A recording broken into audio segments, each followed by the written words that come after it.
limited. But oh, hi, we're live. Booyah, bitches! Donnie said, "Let's go live," so I did it. Yeah, let's do it. Yeah, no, not. I like this cold. I like these cold opens actually.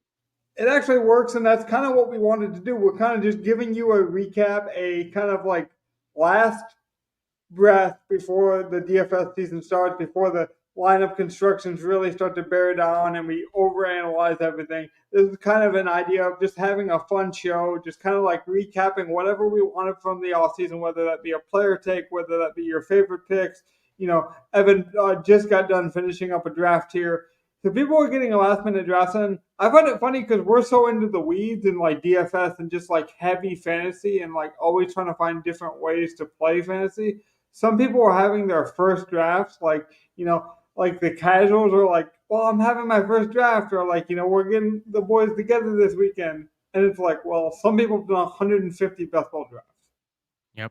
So what we're looking at here is the draft I just did that Logan just mentioned. This is a tournament in the Football Guys Bowl. I'm in Division 90 here. Shout out to Joey Wright and the Football Guys for putting this on. I don't envy you for having to manage over 2,000 teams in this tournament, but I've never done a giant bowl like this, so I'd be curious to see how well this team can do as it advances into multiple levels. I'm just now starting to look at your team. You came in like, Craig, you came in telling us about a guy who didn't take a wide receiver until the 8th round, and I'm like, as a guy who's done a couple best ball drafts this year, what? Okay. There is a team that drafted 3 defenses, to be fair. Yes. So, you know. But I don't mind. That is an actual strategy you can use in fantasy leagues that I know of. If you can get the right team in like the first 4 or 5 rounds. You can afford taking 3 defenses just so you can hoard defenses. You can just drop one for better ones throughout the year but you got to be good at knowing metrics. Like, you got to be that kind of guy. It's not an easy strategy to do. And, well, for example, out of the CMC team is a way to go with it. I'm not so sure. Prescott and Herbert. Prescott will score points. Like, Prescott, Reed, Connor, Collins, Ayuk, McCaffrey. I think it's 2-1. No, Sam. That's close. Like, the way he's building it, that's kind of close, honestly. 80 Mitchell. Like, he didn't. I don't think he hit on any of his extra wide receivers though. Marcus Robinson, Troy Franklin. Well, I think actually the team in an even worse scenario is the AJ Brown team in the 9 slot. I mean, he has 5 receivers and he can't play them. How many people can you play a week, Evan? So it is 1 quarterback, 2 running backs, 3 wide receivers, tight end, 2 flexes, and a defense. Oh, okay. So no, he's fine. 5 receivers is cool. Yeah. That is a good point, though. I want to mention, like, we talk about different formats and different styles. Like, you have to know what you're getting into when you draft. Because, like, if you're a 2 quarterback, league, if you have PPR, half point, like, all that stuff really does change how you draft. Like, I do think he missed on a running back, to be fair. But who did? That wide receiver heavy team. I think he should have had a better number 2 back. Yeah. If A-Chain goes down, that running back room is ugly. Like, I'm not even fully satisfied with my running backs, but, it kind of doesn't help that the guy 2 spots before me had to take 4 in a row, some of which it was probably auto draft's fault, and we'll just leave it at that. But other than that, like, my third running back that I grabbed was Jerome Ford, and then I got Zach Charbonnet and Trey Sermon. I didn't put a lot of value on running back anyway, because you can only start 2 dedicated ones, and even though you could probably put some in the flexes, I just put more value on wide receivers because that's the league we have now. I think you actually handled the running back position perfectly. You got 2 solid ones. If they stay healthy, you are set. You don't need a third guy. That's what I was going to say. From what I know about, like, high-stake league management, or just, like, structuring a roster, you only start 2 running backs usually. So typically, if anyone's going to drop a position, it's usually dropping running backs over wide receivers. So if you can load up on wide receivers, and wide receivers tend to break out earlier than running backs do, so I just feel safer with wide receivers.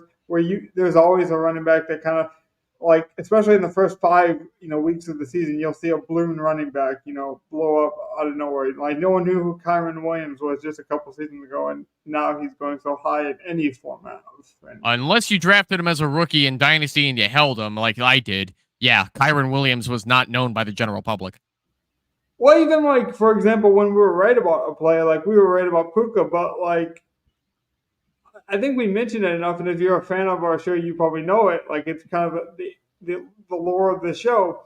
But even then, to act like we knew that was going to happen, or like, oh yeah, we were so confident. If we thought we were that confident on the Puka kind of information or projection, we would have drafted him a lot earlier. Not in the last. We would have played him week 1 in DFS, and we did not. Right. No. We would have placed bets on him in all the games for all those overs and shit.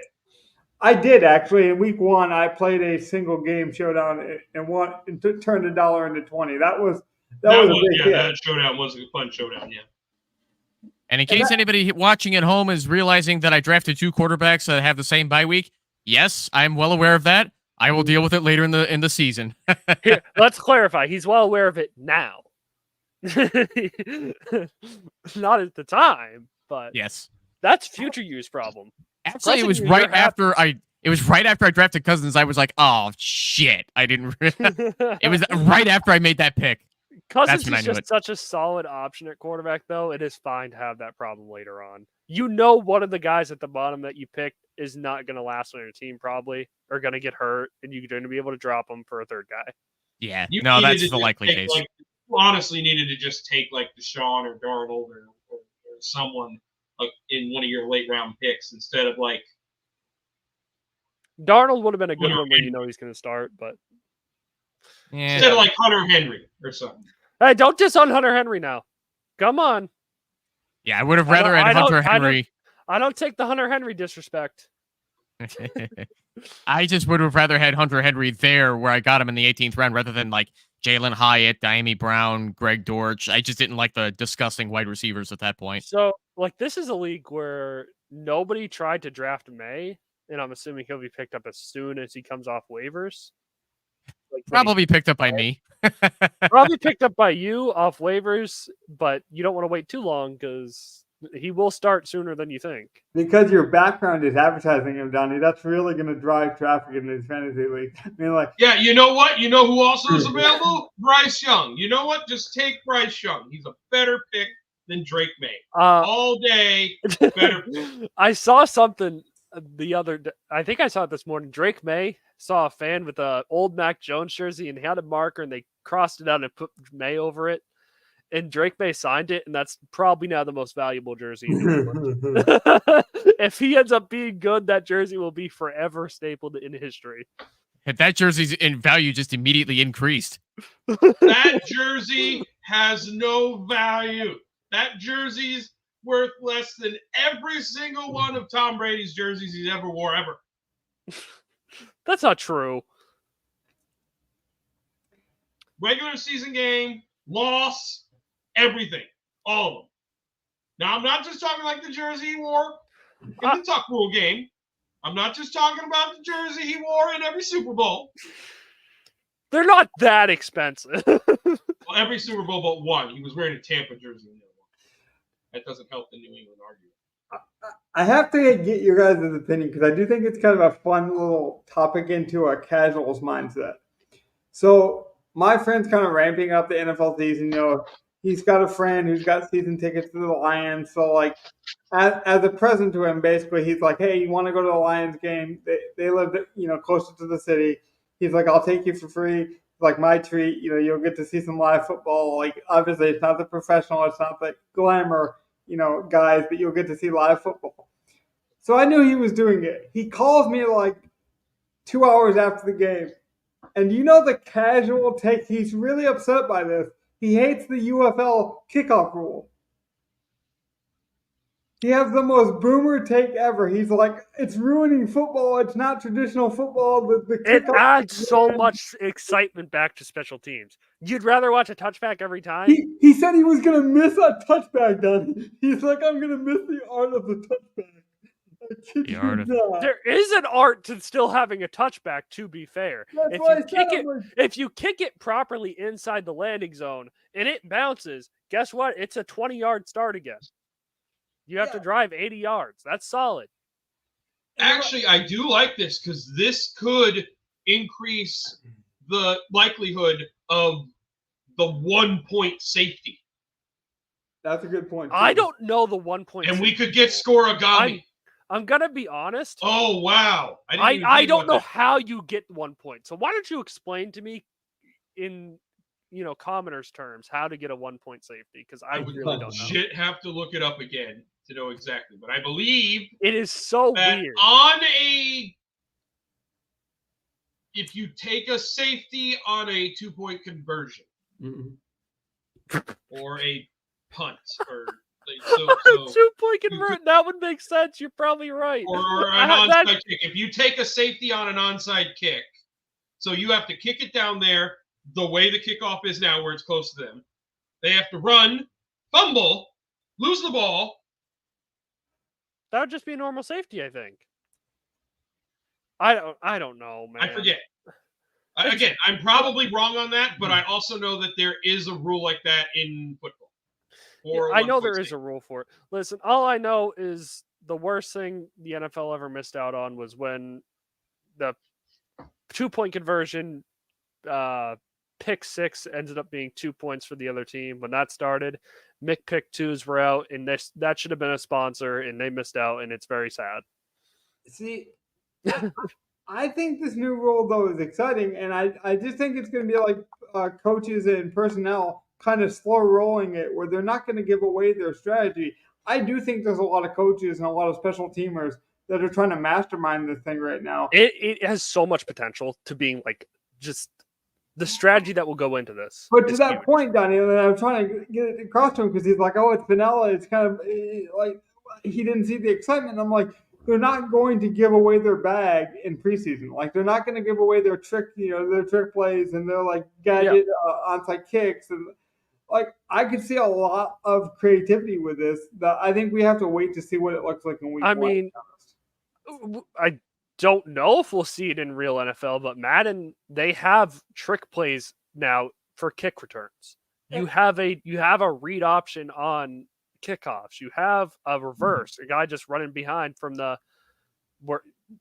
I don't know what you'd call the front line, but the front line, you run it back and you pitch it to that guy. You could put offensive linemen on kickoff now if you wanted to. It's just different. Well, I really did want to mention it because you guys mentioned, defenses being this a regular league. And I do think, I'm assuming this league also scores points on special teams with the defense. Right? Yes. Evan, so I think in DFS, the defensive selection is actually more important than it ever has been because I do think we're going to see more kick returns.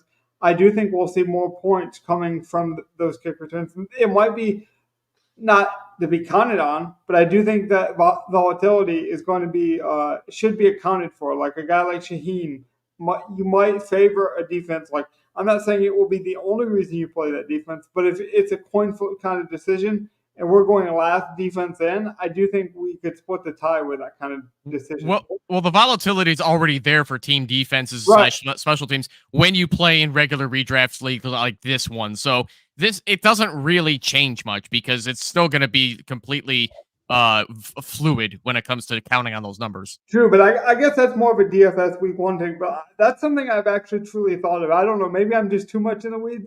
But I've honestly thought maybe we'll see more kick returns, and we should kind of consider who the kick returner is for our defense in week 1 when we build. Well, it's going to make a difference if you have a Devin Hester on your kick return team. It adds value to it, no matter how you look at it. So for the Steelers, they have Cordero Patterson, and I don't even know if he's still capable of returning kicks as well as he used to. No, here's the thing. He is, but the issue is he is on the Steelers offense, and I know I said something about it earlier, and I said something about it the other show. The other best ball show we did. Oh God, I forgot with Warren hurt. It's going to be Najee and Cordero Patterson as the running back. Yeah. The Steelers this preseason concluded with an astronomical amount of drives with Russell Wilson and Justin Fields playing. Mhm. They scored 1 touchdown, and that only player to score that touchdown was Cordell Patterson. Arthur Smith is already in full swing of his offense. Mm-hmm. It's going to be Cordell, and it's going to be 6 tight ends again, just like last year. I guess we'll find out. George Pickens' stock should have severely dropped be today. Better than Mariota and wow, I'm blanking on the other. Heineke? The starting quarterback for Atlanta? Ritter. Yeah, Desmond Ritter. Yeah. Where is Desmond Ritter nowadays? Russell Fields should Arizona. be better than. Mhm. So the thing about the Steelers too is that when was Cordell Patterson in the game? When did he score that touchdown? Was it the fourth quarter or was it sooner? It was the first quarter. It was the first touchdown the offense had scored with Justin Fields and Russell Wilson on the field. The whole preseason. So that tells me that he's either going to be considered a 1A to 1B thing, or he's just the direct backup to Najee. Which he shouldn't be. At least until Warren comes back. At least until Warren comes back. No, when Warren's healthy, it'll be like 1A, 1 and 1A for him and Najee. But Cordero will get used in an Arthur Smith offense. He used Cordero Patterson last year, even though he had Bijan and Algier. Yes, he did. Cordell Patterson had a 31-yard rush for a touchdown today. Which against the backups on another team is not that surprising because he's still talented. I'm just saying. There's a problem when you have Cordell Patterson still taking snaps for you in the preseason, like he's going to be this starter. And I know he will, because guess what? It is our wonderful friend, Arthur Smith. Can Arthur Smith get Mike Tomlin fired? That's what we find out in Pittsburgh. That is a good question. That's the question for me in Pittsburgh this year. Can Arthur Smith get Mike Tomlin fired? Because I don't think anyone can get Mike Tomlin fired. Pittsburgh just lets their coach. And highly unlikely. They don't want to. Knowing Pittsburgh, they always stand by their coaches. Yeah. That's not going to happen. Yeah, no, the problem is, though, eventually it comes down to, Tomlin, you need to give me a good offensive coordinator. You're choosing these guys. You chose Matt Canada, and we didn't do anything about it. You choose Arthur Smith, and I don't know why you would ever do that. It's just silly. That's just going to be up to Arthur. What is it? Not Arthur Blank. I forgot the name of the Steelers owner, but yeah, I mean, they always stand by their coaches. So I think his contract still goes too. I don't think he's in the last year of his contract. I got to give you guys credit. You guys wanted Justin Fields a couple weeks ago. I love his talent. I was like, I would love him here if he was a starter. I wasn't confident he will be. He is kind of the front runner for this role now. And where we got him in that best ball draft just a couple weeks ago, I wasn't confident at that point he was going to be the starter. And it looks like you guys convinced me smartly of that, because it looks like we might have gotten a steal. For example, I believe at that point, and I'll get to you in just a second, Evan, but J.J. McCarthy, I think, was going around ahead of him or right around him, and now McCarthy's out. Now, obviously, that was unfortunate, but that's the kind of volatility that you're dealing with in that round.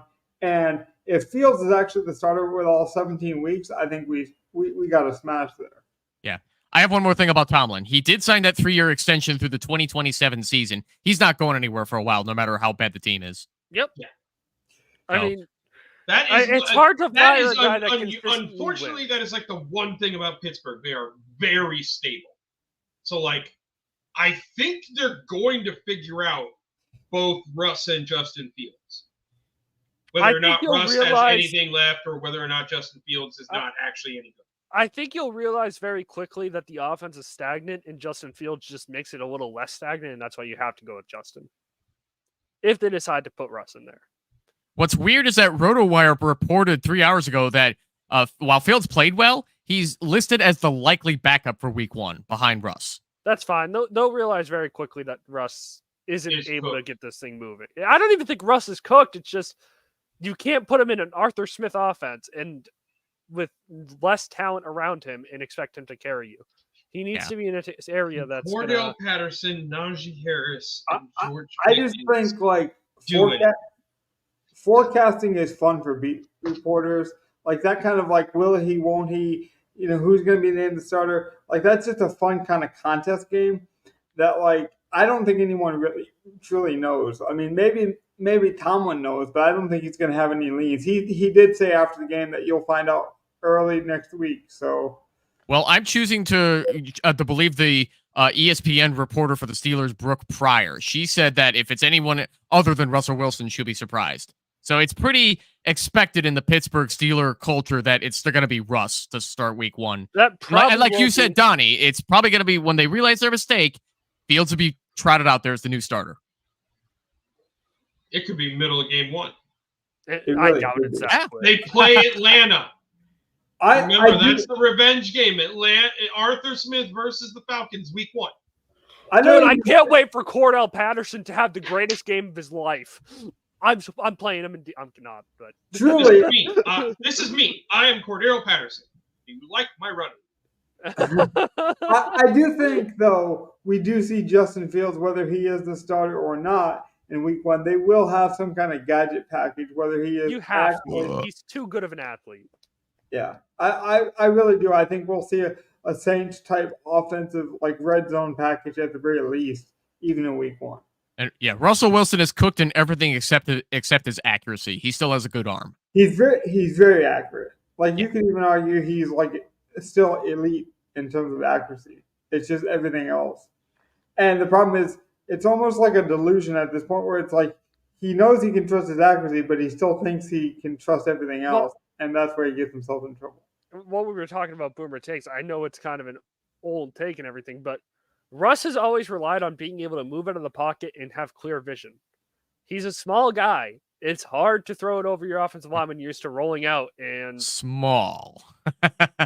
I don't consider him a big guy even in normal everyday world. 5'11" and 206 is not terribly small either. That's not terribly, but he's not big. I mean, compared to other quarterbacks, yes. Yeah, Bryce Young said big compared to a lot of people I see in everyday life. By the World Index, I believe the average male is like 5'10" and a half. Yeah, 5'9". And you're all tiny. You tiny people. Speaking of tiny things and not having any main topics tonight, did any of you have anything you want to get off your chest?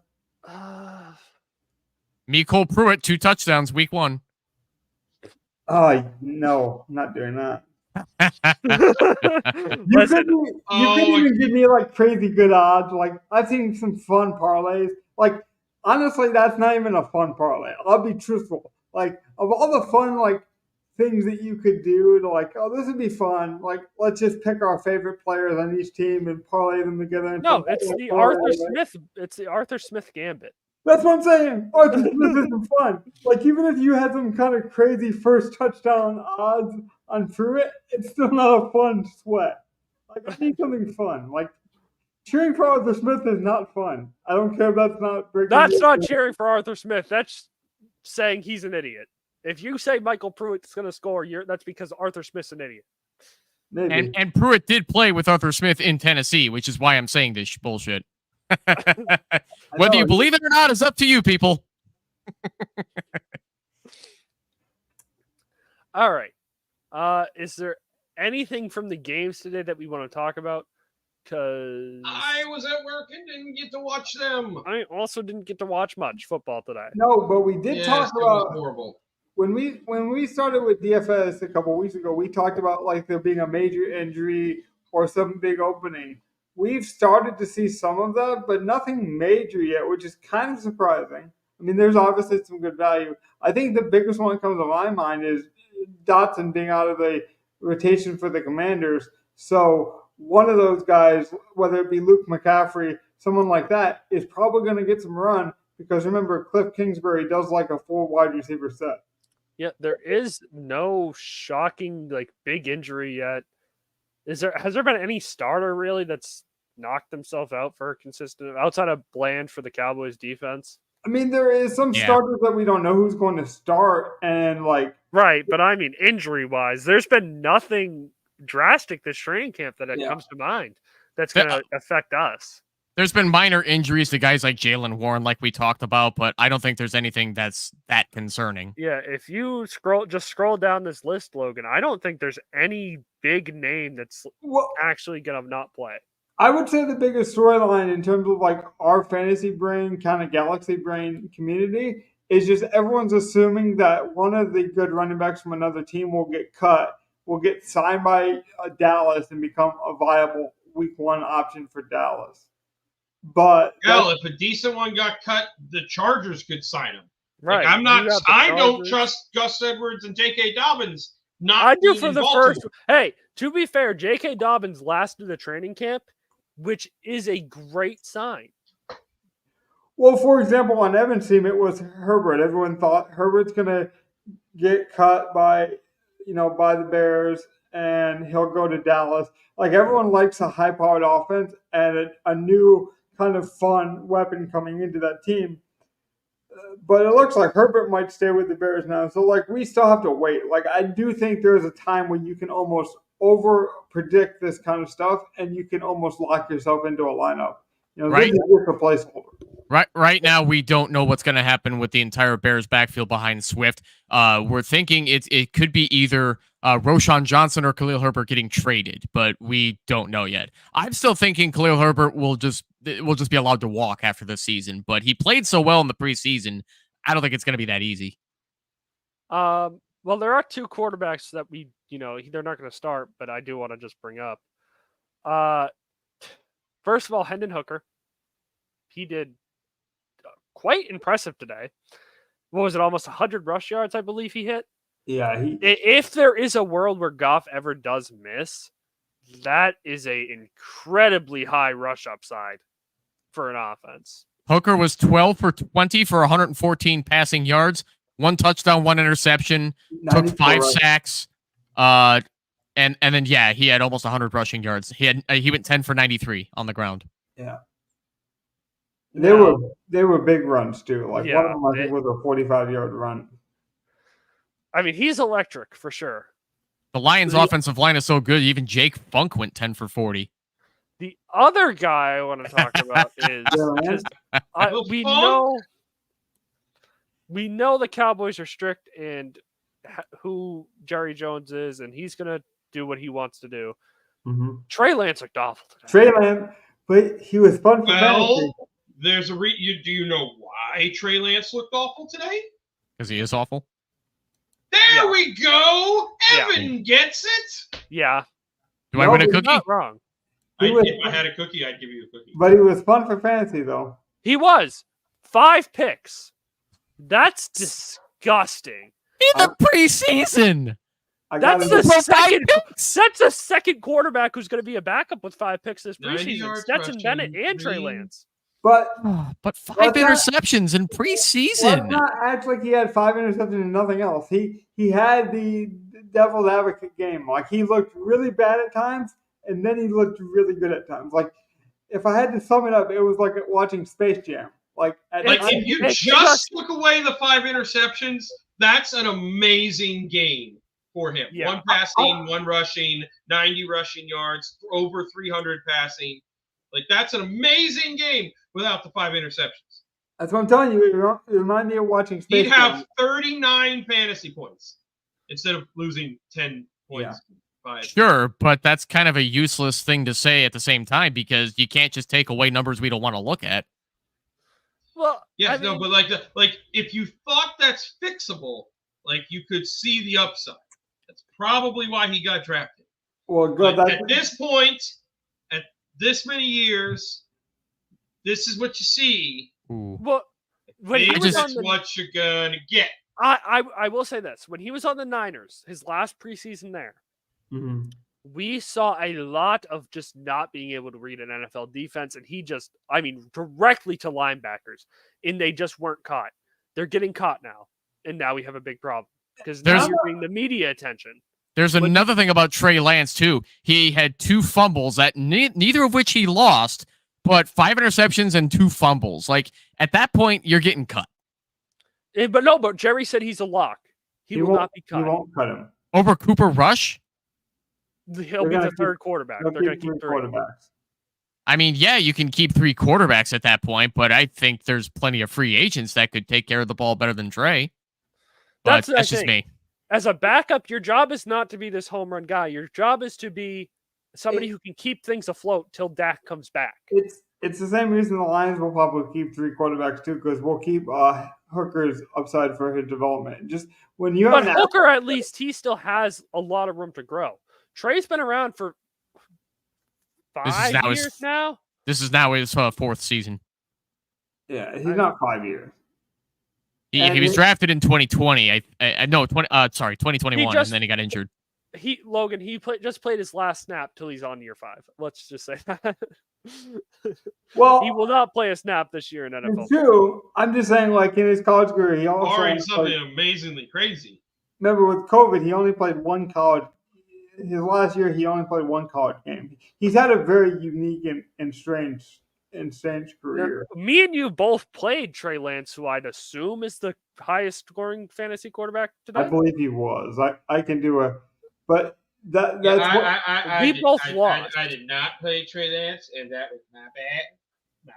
Did you get anything else good? Because I'll tell you what, I had a 3 zeros today. KJ Hamler had 12 points. I got him. The guy in first place had 0s, Donnie. That's just part of the. I know. That's the volatility of preseason. I played Whittington just like that guy. So I played Whittington as well. I played Xavier Smith and Mechie. Xavier Smith had 9 for me, which I think 9 is pretty solid. Yeah. Oh, 9 is considered good. But this just tells you, though, when someone sees development or potential, they're going to take the chance. Like I think I played Wilson and Whittington. I have to look. I know I didn't do anything. I think I had 5 zeros. I switched out Evans last minute. I should have just if I just didn't touch my lineup, I would have done well. But because I did I had a lot of trouble today, and luckily I have tomorrow off, so I can. I over tweaked. Which is, you know what? I'd rather over-tweak right now and get it ready for the regular season and realize that's not a good thing. A quick reminder to myself, don't overdo it. But I have a question for you guys, too. Number 1, did you all know that Myles Gaskin was even a member of the Minnesota Vikings? And number 2, did you see how well he played on the ground? Yeah, I played him today. Yeah, like I didn't think he had much left in him. I never thought Myles Gaskin was losing. I don't know. I think that's the thing. He's one of those guys Myles Gaskin. Like that's the thing. He's one of those guys like he'll still be able to give you everything he had before. It's just when that really starts playing against actual NFL talent, he can get murdered. I think he's a solid, spell guy every so often. Give him like 5 to 7% of the snaps. He'll Great be fine. Preseason guy because he's better than all the backups, and he shows you what you're supposed to be in the NFL. You got to get he's a great bar running back. Yeah, that's exactly it. You should be able to get better than him, but anything worse shouldn't. It's fine with him being behind the glass in case of emergency. Doink. That's about as bad. That's a thing. But he's got to stay floor, and he does his job, and I think that's what coaches like sometimes. It's almost like that don't take a 0 approach in DFS, where it's like, I don't want you to take a 0. I want you to add something to this team, and I think a lot of coaches, and just they know what they're gonna get. Like you're never gonna get a high upside, ceiling game from him, but you don't expect that. You want a professional. Sometimes you just want a professional in your building, and that's why I like Adam as. The Lucky Jackson seems to be the new star for the Vikings too. Former spring football Lucky Jackson, I believe, played with the DC Defenders. I believe that's correct. Yeah, another UFL standout. Oh, did you guys see the report about Judon, by the way, that came out today? No, what did they say? Apparently, the Patriots front office hated him. He was just it was bad, their relationship. was there any? Let's see here. Yeah, the Patriots were just sick of him, according to Albert Breer. Did they say anything in detail? Not super in detail, but they basically called him two-faced. Yeah, didn't Mayo and him have like a verbal spat? They did have a very big verbal spat that was caught on cameras, which would piss them off even more because you know how the Patriots are. But I mean, I don't blame them. Listen, the organization's probably gonna just say what they want to say, and you know, Jonathan Kraft is a douchebag, and that he'll say whatever he wants to say for sure. He doesn't like anyone. That's just where verbal spats don't work out well, no matter what industry, no matter what position you have. You can't always control what happens, but you can control how you react. And whenever someone brings a verbal incident into the public eye, it's just never going to look good, no matter if you were in the right or the wrong. I'm seeing yesterday when Judon was interviewed by I think it was the Falcons media. Why did you go to the Falcons? He just said, it don't really matter why. I'm just happy to be here and happy to be in the city for real. So even then, like, nobody wants to talk about this. Yeah, the only people who wanted to talk about it clearly, and I know who it was because I know who's in the Patriots building, it's definitely Jonathan Kraft. He did it to Belichick. He did it to Brady. He doesn't, you know, he's just a douchebag. He's going to be a terrible owner, and he's going to run that organization into the ground once Robert Kraft steps down. What will you do as a Pats fan if and when all that happens? Cry. We'll do our best to support you, Pat. All you can do is hope that Tom Brady gets enough money to buy the team. Exactly. Robert Kraft, you get it. or then. And then you'll be fine. Can Robert just leave it to his true son? Or if not Tom Brady, someone from Boston. Kevin Garnett, I don't know. After he gets a piece of Minnesota, he then buys the Patriots. I don't know. It's going to be LeBron. He's going to own the Red Sox and the Patriots. Okay, now we've gone too far. He owns part of the Red Sox. You might have should have ended the show on that one. We do crescendo like that right now. Good Lord, Donnie, we do a fantasy podcast about sports, and some of your fantasies are just going way too far.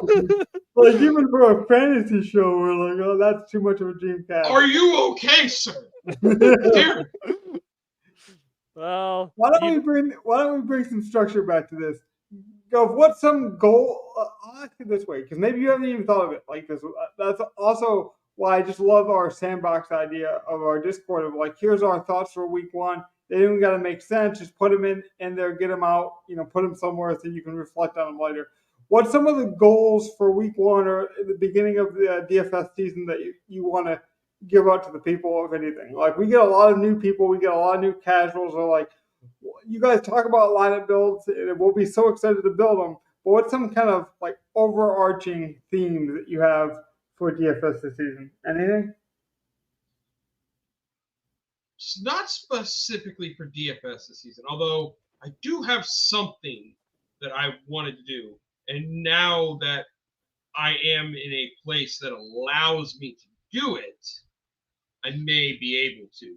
So I will throw that out there mysteriously for everyone in Mythos. I like that fantasy better than Donnie's crazy idea, so I'll take it. Well, see, at least my fantasy is kooky and might invite funny jokes. Listen.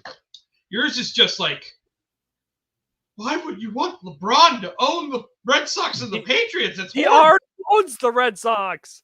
He might as well just expand. That's It is all.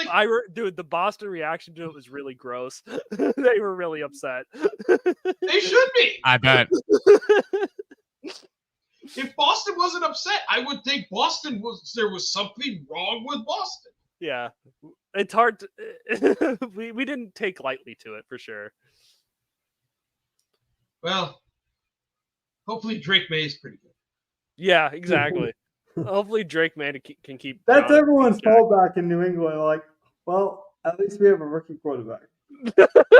That's what we always default to at this point. I can't wait to do it again in 5 years.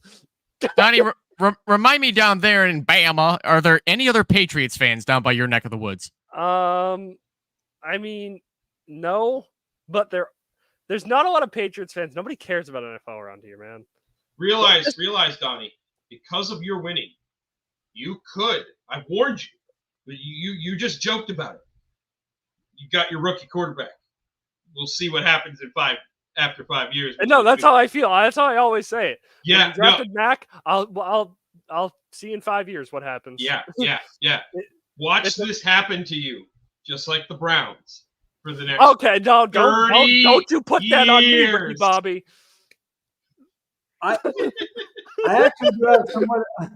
I do actually have somewhat of a serious topic. I remember now. I should just mention it quickly because we did hit on it earlier, a couple weeks ago, actually, when I mentioned the DFS tax and what they were going to do with it and how that was going to be dealt out. So what's going to happen is DFS has to pay more in like a tax when you win, when they tax players essentially. And they thought about how they want to deal that out to the players. They were hoping basically that players would write their government and complain about it and complain about casinos and like that whole thing, and it didn't happen. So the tax is still going to happen this year, but they don't want to tax us, the players, and make it look like they're charging us more money because that makes them look bad. So what's going to happen, from what I understand, is they will go ahead and eat the tax, and essentially we might get smaller contests. We might get a bit more rake. We'll probably get less free content. So it's not good for us, but the contest won't cost anymore.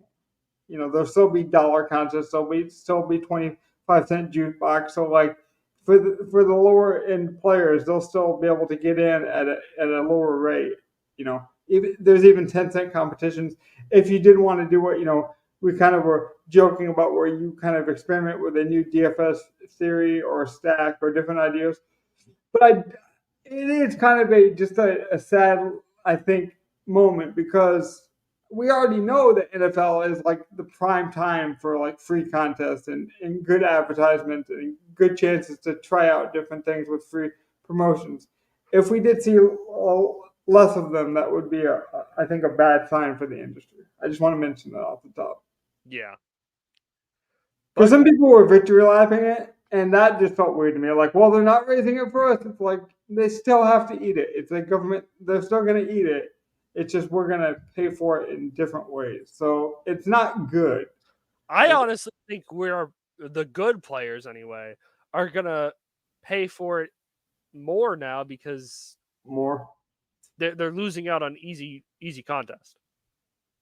Well, there is something to be said for that, Donnie. The decline of DFS might just happen where people are like, well, there's going to be less people like me and Evan just starting off. Yeah, well, that's already happening. But it's getting worse. I do think if you're really smart, and like say you're really smart and you have some really smart edge, you're more likely to team up with 2 or 3 smart people and build a parlay and be like, hey, we can put our smarts together and bet the same parlay. And if we do it relatively around the same time, we're cheering for the same things. We're no longer competing with each other. We're cheering for the same things. And we're building a bigger, you know, galaxy brain. But if we're right about it, our payoff are going to be bigger. So I do think the sports books kind of gain, and DFS, the game, might lose. And they mandate the parlays a lot more, though. You can't find like props on these random, you know, 2,500 tight ends that we find that go off one day. You know, you don't get that kind of parlay. Well, I think even DraftKings has tried to do that a little bit even smarter in week 1. You know, they priced up some rookies that I thought would be like min price that are like 3,300 or, you know, and it doesn't sound like much, but that extra $400, if you start adding that up for 2 players, you know, that's an extra 600, and that's an extra 800. Oh, now you can't afford Josh Allen. And I do think DFS, like, they're trying to not let you do stars and scrubs as much. Oh yeah, trust me, as a guy who loves that strategy, like I probably play that strategy more than anyone on the shows. I see it. I guess that's why I'm not even disappointed, because I'm not the type of guy that complains about the game, because I think any change to a game, whether it be positive or negative, allows you to apply a different strategy or a different theory. So it's like you give me the rules, and it's my job to adjust to those rules. So I will find a new strategy, but it's going from stars and scrubs to stars and bums. Like right. Where you're not wrong though. Where you have to, if you're going to do that strategy, you might have to take a 0. And like I know that drives like a guy like Evan nuts, and maybe he benefits for it because he's like, I'm never going to do that. I'll take the consistent guy. And you don't want to take a 0 in any format, not even just DFS. I'll take a 0 if I think it affords me the chance to get not 0 and higher upside. That's just, I mean, outside of preseason, that's just not how you cash. And well, that maybe not just avoiding to cash, but that's not how you grab like a top spot. Like how many lineups in the top spots that have gotten the big cash prizes took a 0? That's exactly how you get the top spot in a big tournament. No, but we've reviewed a lot of these lineups last year, and I don't recall any of them ever taking a 0. We're not playing the high contest, though. That's the thing. And the ones that win are the successful versions of that. So they're not going to take a 0 when they're successful doing it. But you have to be willing to take that high upside. The safety kind of floor lineups are more for your cash lineups, which we never review. Oh, go ahead, Donnie. I was just going to say about the Judon point. I just had a friend text me about it because he just saw the report, and he said it reeks of Jonathan Kraft. I mean, it's quite well known in New England. So the Patriots are about to be a bottom franchise for many years to come if he takes that team. Yes. Until Mark Wahlberg buys the team. But it's not a sure thing right now, though. Robert could still give the team to someone else. I doubtful. Robert could give it to Tom Brady. That might work. That would be. Don't give us. He was at the roast. The roast of Brady. He was there. The rumor in terms of ownership that I've honestly been hearing is Jeff Bezos might be buying Donnie's Boston Celtics. Speaking of which, that locker room shirt celebration. Hey, we got it. There you go, bro. So for all the funny ownership theories out there, the Jeff Bezos one actually does seem legitimate. That seems very likely, I think. He's been trying to get into sports for a while now. Doesn't he own a soccer team somewhere, if I'm not mistaken? That's not relevant to the American audience, though. No, but it's a sports team. I don't think he has anything. You know what's great about that shirt, Donnie? What? It represents a team that was able to win with a guy who rode the bench of the Olympic team. Steve Kerr's a bad coach. No, but Steve Kerr, bite your tongue, sir, before I bite my thumb at thee. The problem with playing on the Olympics like that, though, someone was going to always have to be benched or get the least amount of minutes. Like that team was just too top heavy.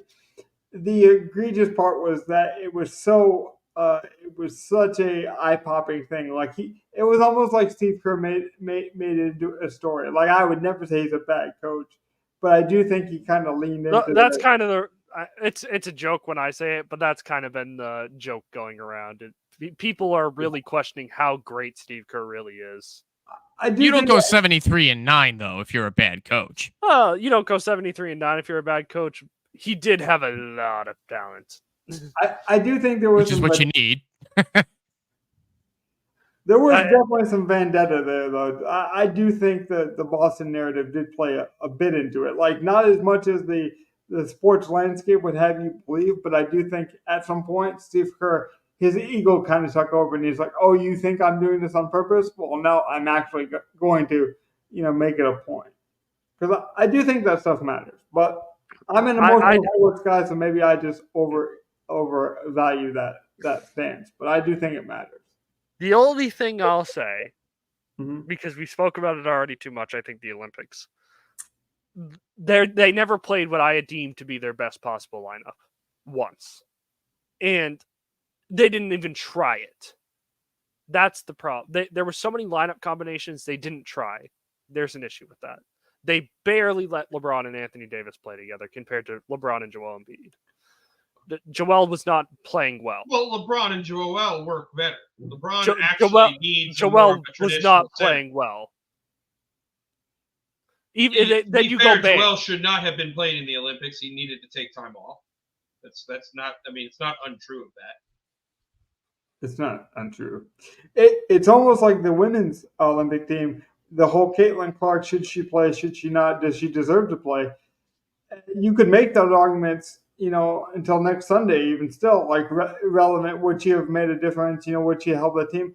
As a fan of what she's done for the sport, I'm glad that she didn't, because she needed the rest because of the way they set up the rookie draft for the women's basketball. Like, she hasn't been able to rest as a professional yet this season. So, and now, she comes back this, at the little break point because of the Olympics, and she has 2 20-point games and, flirts with a triple-double in those 2 games. Like, so it's going to benefit her in the long run. Just like I think all that rest time is going to benefit Jason Tatum, because he's going to have his chance to be a star for the Olympic team very soon. Like, that's not quite true, Logan. It sounds like he might not be rejoining the Olympic team because of their relationship now. I don't buy that. They changed out so many coaches. He's quite upset about how he was treated at the Olympics. That is not. You won an NBA title with an absolute bitch of a player as your alpha. It's great. Hey! He has more rings than your best player. He has more rings than your best player. Oh, no! I'm the Magic. He has more rings than my best organizational distinction. Now we went to like childhood playground throwing sand. Like, I'm the Magic. You are literally kicking a 5-year-old right now, Boston. Come on, guys. You are a 60-year-old man kicking a child. What are you doing? Evan doesn't even care about basketball. While you're putting him to sleep. Okay, I'm just looking for another topic that would also work for the show as well. I don't think we even need another topic. I think we just ended here. We said this was a fun conversation. We had some fun. We had some good laughs. Next show we'll come with some seriousness. That's when we'll start building a lineup. That's when we'll give you our theories and thoughts.